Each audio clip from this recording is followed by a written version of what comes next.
নমস্কার বন্ধুরা, welcome back to my channel Laboni's cook and ব্লগে সকলকে স্বাগত জানিয়ে আজকে আরও একটা নতুন ভিডিওর সঙ্গে। তো চলো ভিডিওটা শুরু করা যাক। আজকে তোমাদের সঙ্গে খুব ইন্টারেস্টিং ভিডিও শেয়ার করতে চলেছি। হেলদি কিছু স্ন্যাক্স তোমাদের সাথে শেয়ার করতে চলেছি, যেগুলো তোমরা তোমাদের বাড়িতেই বানিয়ে বাচ্চাদের দিতে পারো স্ন্যাক্স হিসাবে। বিকেলবেলায় টিফিন টাইম যে কোনো সময় কিন্তু তোমরা বাচ্চাদের এগুলো দিতে পারো। না এর মধ্যে কোনো প্রিজারভেটিভ না কোনো কেমিক্যাল থাকবে, তাই এটা খুব হেলদি। তারপরে হলো যারা বাইরে কাজ করতে যাচ্ছে, ওয়ার্কিং ওমান বা অফিস যাওয়ার আগে ছটফট হয়তো ব্রেকফাস্ট বানানোর টাইম নেই, তখনও কিন্তু এই জিনিসগুলো খুব কাজে আসতে পারে। তো চলো ভিডিওটা শুরু করা যাক। তো নাম্বার 1, প্রথমে যেটা তোমাদের সাথে শেয়ার করব সেটা হলো কিছু চিপস বানানোর চেষ্টা চলছে। এগুলো অ্যাকচুয়ালি বাজারের যে সমস্ত প্যাকেটের আমরা চিপস কিনি তার মতো তো একদম খেতে হয় না, কিন্তু তার থেকে মানে 10 গুণে এটা হেলদি। সেটা জানোই তোমরা। 5 টাকা বা 10 টাকা চিপসের প্যাকেটে না জানি কত কেমিক্যাল, কত প্রিজারভেটিভ, যেগুলো বাচ্চাদের কিন্তু ব্রেন ডেভেলপমেন্ট এবং অন্যান্য শারীরিক দিক থেকেও কিন্তু ক্ষতি করে। তো সেটা আমরা জেনে বুঝেও কিন্তু বাচ্চা অনেক সময় বায়না করে দিয়ে দিই। কিন্তু আমরা একটুখানি সময় দিয়ে যদি একটু কিছু নিজেরা পরিশ্রম করে, মায়েরা যারা আমার মতো হাউসওয়াইফ আছো তারা কিন্তু এগুলো টাইম বের করে করতেই পারো। যারা ওয়ার্কিং ওম্যান আছে তাদের জন্য হয়তো এটা সম্ভব হয় না, কিন্তু তবুও নিজের বাচ্চার ভালোটা তো মাই সব থেকে বোঝে। তো সেই কারণে আমি ওকে কথা দিয়েছিলাম আমি তোমাকে বাড়িতে আজকে চিপস বানিয়ে দেব। তো সেটার জন্য প্রিপারেশন চলছিল। আমার কাছে ছিল একটা ভেজিটেবল কাটার, তো সেটাতে আলুগুলোকে সুন্দর করে কেটেছি, তাতে সময়ও কম লাগে। তবে যেহেতু খুব একটা ব্যবহার করা হয় না, তো সেই কারণে ধারটা একটু কম ছিল, একটু সময় বেশিই লাগলো। তবে আলুগুলো খুব সুন্দর সমানভাবে কাটা গিয়েছে। হাতে কাটলে প্রত্যেকটা এরকম সুন্দর আমার হয় না, আমি তো পারি না, তো সেই কারণে ভেজিটেবল কাটার দিয়েই আর কি কাটলাম। তারপরে হালকা একটু লবণ, একটু লঙ্কার গুঁড়ো আর হলুদ ভালো করে মাখিয়ে নিয়েছি। তারপরে 2 থেকে 3 মিনিট এটাকে সেদ্ধ করব, যেরকম আমরা আলুর পাঁপড় বানাই। তো একইভাবে কিন্তু আলুর পাঁপড়ও বানানো যায়। সেগুলো এরকম রোদ্দুরে দিয়ে তোমরা শুকিয়ে রাখতে পারো, কৌটোতে ভরে রাখলে কিন্তু বাচ্চারা চিপসের যখনই বায়না করবে তখন এগুলো তেলে ভেজে একটু ওপর থেকে চাট মশলা, বিট নুন ছড়িয়ে কিন্তু দেওয়াই যেতে পারে চিপস বলে। ভালোও লাগে খেতে, খুব একটা খারাপও লাগে না, চিপসের থেকে কোনো অংশে কম কিন্তু নয়। তো আজকে যেহেতু আমি ওকে চিপস এখনই বানিয়ে দেবো বলেছিলাম, তাই 2 থেকে 3 মিনিট সেদ্ধ হয়ে যাওয়ার পরেই আমি সাথে সাথে এগুলো এয়ার ফ্রায়ারে একটু ভেজে নিয়েছিলাম, ওপর থেকে একটু তেল ব্রাশ করে ভেজে নিয়েছিলাম। তারপরে এগুলো চিপস বলে ওকে দিয়েছিলাম। এগুলো ভাতের সাথে আলুর পাঁপড়ের মতোও কিন্তু খেতে খুব ভালো লাগে। আর 2 নাম্বার হলো আমলকির আচার, যেটা বানিয়ে রাখলে কিন্তু আমাদের অনেক সময় কাজে আসে। সকালবেলায় চট করে যখন আমরা ব্রেকফাস্ট বানাই, লুচি হোক বা পরোটা হোক, লুচির সাথে খুব একটা ভালো হয়তো যাবে না, তবে রুটি আর পরোটার সাথে কিন্তু খুবই ভালো এই আচারটা লাগে খেতে। তো আমি তো এই পুরো শীতকাল এই আমলকির আচার বানিয়ে রেখেছিলাম। তো 2 থেকে 3 বার মতো বানানো আমার হয়ে গেছে। তো তোমাদের সাথে ভাবলাম শেয়ার করি। এটা ভীষণই টেস্টি হয় খেতে। আর আমলকি যখনই আনা হয়, ফ্রিজে রাখো বা বাইরে যেখানেই থাক না কেন, আমলকি থাকতে থাকতে শুকিয়ে যায়। আর শুকিয়ে গেলে না, এই যে আমার যেরকম শুকিয়ে গেছে, এটা আর তো খেতে পারা যাবে না, খেতে ভালোও লাগবে না। তো এটা ভাবলাম যে চুলের জন্য ব্যবহার করব জলের মধ্যে ফুটিয়ে। তো সেই কারণে এটা সরিয়ে রাখলাম। আর ভাবলাম এখন থেকে আমলকি আর আমি নষ্ট করব না, তাই সাথে সাথেই আজকে লেগে পড়েছি কাজে। ফ্রেশ আমলকিগুলো এখানে বয়েল হতে দিয়েছি। তো পুরো জলের মধ্যে ডুবিয়ে বয়েল করব না, ফুটো জালির মতো যে থালাগুলো রয়েছে তার উপরে দিয়ে নিচে জল দিয়ে সেদ্ধ করে নিলাম। তারপরে আটিগুলো বের করে ফেলে দেব, আর কাটাকুটির কোনো ঝামেলাও এতে নেই। তারপরে একটা মশলা তৈরি করব।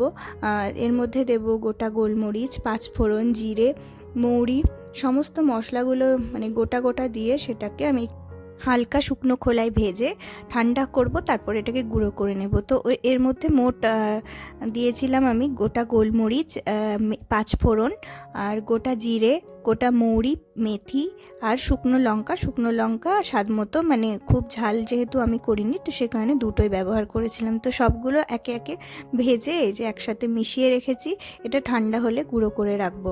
এবারে কড়াইয়ে তেল দিয়েছি, তারপরে হালকা একটুখানি 5 ফোড়ন দেব, তারপরে সেদ্ধ করা আমলকিগুলো এর মধ্যে দিয়ে দেব।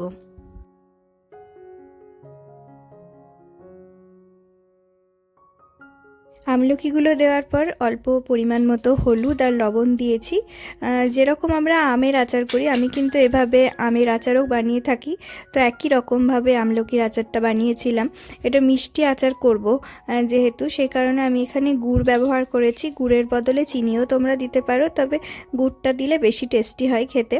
তো এখানে গুড়ের হালকা একটু গুড়টা মানে জল দিয়ে গুলে নিয়ে মানে ফুটিয়ে নিয়েছিলাম, তারপরে এর মধ্যে দিয়ে দিলাম। তারপরে গুড়টা দিয়ে এটাকে কিছুক্ষণ সেদ্ধ করে নেব এর ভেতরে, যাতে গুড়ের রসটা যায়। আর তারপরে বন্ধ করে যে মশলাটা ভেজে রেখেছিলাম, গুঁড়ো করে রেখেছিলাম, সেটা অ্যাড করে দেব।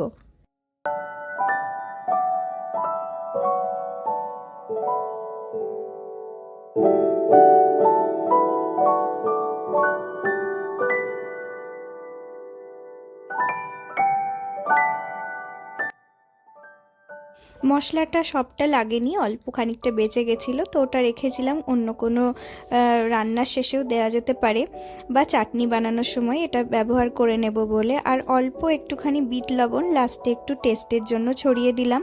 তারপর কিছুক্ষণ ঢেকে রেখেছিলাম। আর এই পেতলের কড়াই যেহেতু বেশিক্ষণ রাখা যায় না, টক জিনিস তো বেশিক্ষণ একবারেই রাখা যায় না, তো 5 মিনিট পরেই আমি এটাকে আবার তুলে এই আচার রাখার যে সেরামিকের পাত্র রয়েছিল তার মধ্যে ভরে রেখে দিলাম। এটা অনেক দিন খাওয়া যাবে ব্রেকফাস্টের সাথে।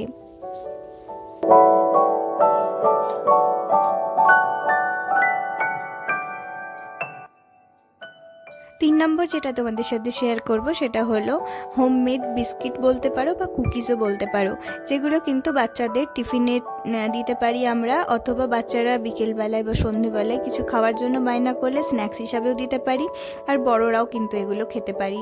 তো চলো, বিস্কুট বানানোর জন্য একটুখানি প্রিপারেশনের দরকার, একটুখানি সময় লাগবে। তো ইভিনিংয়ে আমি মানে ডিনার তৈরি করার আগে আমি একটু যখনই দুধ বাচ্চার জাল দিই তখনই এই কাজটা করে নিই।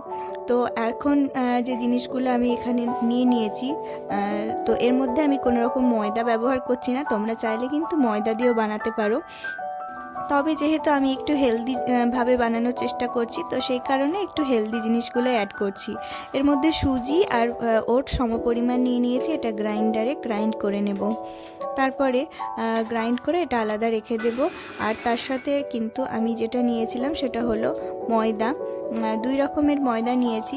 তার আগে একটুখানি বলি যে দুধটা জাল দিয়েছিলাম, তো দুধ এখানে লাগবে। আমি পুরো যে ডোটা বানাবো তার জন্য দুধের প্রয়োজন, আর দুধের মধ্যে আমি চিনিটা গুলে নেব। তোমরা চাইলে চিনি কিন্তু পাউডার বানিয়েও কিন্তু এর মধ্যে দিতে পারো, অথবা এমনিও দিতে পারো, গলে যাবে। একটু কিছুক্ষণ এটাকে মেখে রাখতে হবে। তো যে তৈরি করে রেখেছিলাম সুজি আর ওটসের পাউডার সেটা দিলাম। তার মধ্যে দিয়েছিলাম মাল্টিগ্রেন আটা আর এমনি আটা, সামান্য মতো নুন দিয়েছিলাম, আর পরিমাণ মতো ঘি, বেশ খানিকটা ঘি বা তেলেরও ব্যবহার করতে পারো, বাদাম তেল বা অন্যান্য সাদা তেলও ব্যবহার করতে পারো। আর মিল্ক পাউডার দিয়েছি, আর বেকিং পাউডার বা বেকিং সোডা যেটাই থাক না কেন সেটা অল্প একটু দিতে হবে। আর অল্প অল্প করে দুধ দিয়ে আমি মেখে নেব। আর রোল্ড ওটস, এমনি ওটস দিয়েছিলাম, যেগুলো কুইক ওটস, আর ওটা গ্রাইন্ড করে দিয়েছিলাম। আর এর মধ্যে রোল্ড ওটস আর বাদাম আর কাজু কুচি কুচি করে দিয়েছিলাম, যাতে খেতে একটু ভালো লাগে। এইভাবে তৈরি করে নিয়েছি বিস্কুটগুলো, আর ওপর থেকে কাঁটা চামচ দিয়ে ফুটো করে দিয়েছিলাম, তাহলে ভাজাটা খুব ভালো হবে। এখানে আমি যেহেতু এয়ার ফ্রায়ারে ভাজবো বলেই এটা মানে এয়ার ফ্রায়ারে একটু কম খাটনি হয় আর কি ভাজতে। এতগুলো ভাজতেও তো অনেকটা সময় লাগতো। যদি বাড়িতে এয়ার ফ্রায়ার না থেকে থাকে তাহলে কিন্তু এগুলো তেলেও ভাজে নেওয়া যেতে পারে, খারাপ লাগবে না।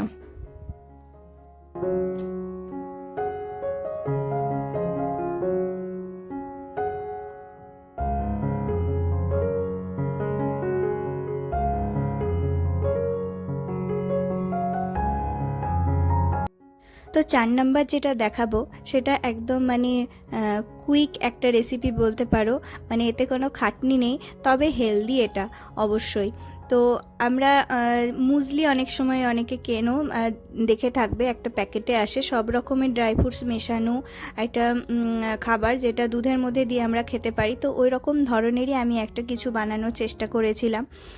তো তার জন্য আমি 1 কিলো মতো কর্নফ্লেক্স নিয়েছি, তবে মুসলির থেকে অনেক বেশি পরিমাণে এটা আলাদা আলাদা করে সব জিনিসগুলো কিনে মেশালে পরে অনেকটাই কম খরচা হয় এবং পরিমাণে অনেকটাই বেশি হয়।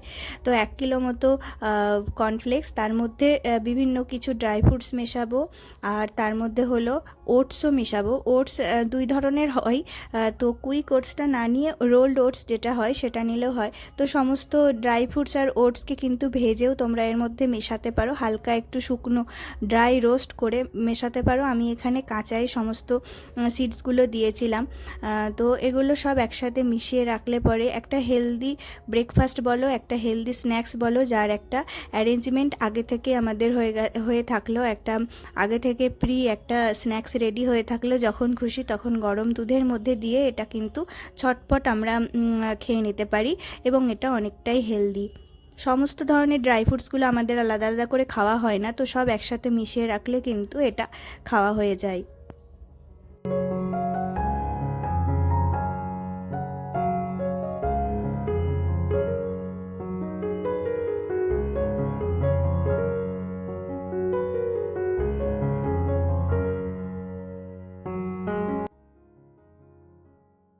5 নম্বর যেটি দেখাবো সেটা হলো মাল্টিগ্রেন আটা। আমি বাড়িতেই তৈরি করেছিলাম।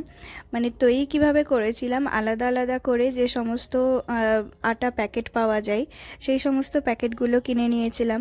গমের আটা তো ছিলই, তার সাথে সাথে কিন্তু জোয়ার আটা, বাজরা, রাগি, মাকাই, এই সমস্ত আটা 1 কিলো 1 কিলো করে নিয়ে মিশিয়ে নিয়েছিলাম। তার সাথে আরও 1 কিলো ছোলার আটা বলে একটা ছিল, তো সমস্ত কিছু একসাথে দিয়ে মিক্স করে নিয়েছিলাম। সবই 1 কিলো 2 কিলো এরকম আর কি, কোনোটা 2 কিলো কোনোটা 1 কিলো এভাবে মিক্স করে রেখেছিলাম।